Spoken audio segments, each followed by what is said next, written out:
Acts chapter 25.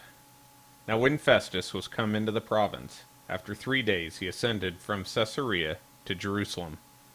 Then the high priest and the chief of the Jews informed him against Paul, and besought him, and desired favor against him, that he would send for him to Jerusalem, laying wait in the way to kill him.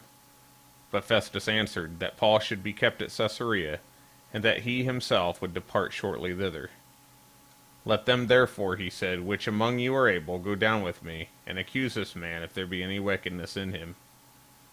And when he had tarried among them more than 10 days, he went down unto Caesarea, and the next day, sitting on the judgment seat, commanded Paul to be brought.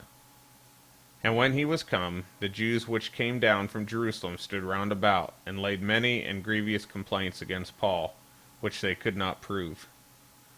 While he answered for himself, neither against the law of the Jews, neither against the temple, nor yet against Caesar, have I offended anything at all. But Festus, willing to do the Jews a pleasure, answered Paul and said, Wilt thou go up to Jerusalem, and there be judged of these before me? And then said Paul, I stand at Caesar's judgment seat, where I ought to be judged. To the Jews have I done no wrong, as thou very well knowest. For if I be an offender, or have committed anything worthy of death, I refuse not to die. But if there be none of these things whereof they accuse me, no man may deliver me unto them. I appeal unto Caesar.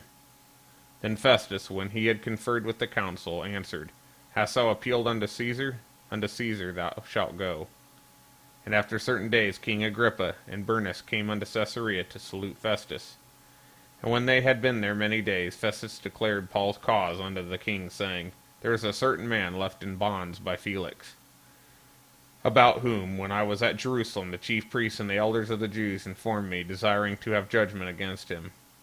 To whom I answered, It is not the manner of the Romans to deliver any man to die, before that he which is accused have the accusers face to face, and have license to answer for himself concerning the crime laid against him.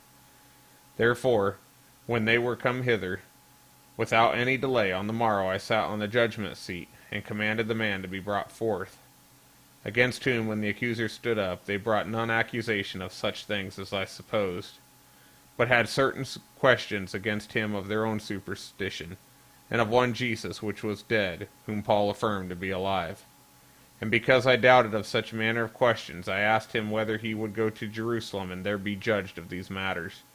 But when Paul had appealed to be reserved unto the hearing of Augustus, I commanded him to be kept till I might send him to Caesar. Then Agrippa said unto Festus, I would also hear the man myself. Tomorrow, said he, thou shalt hear him.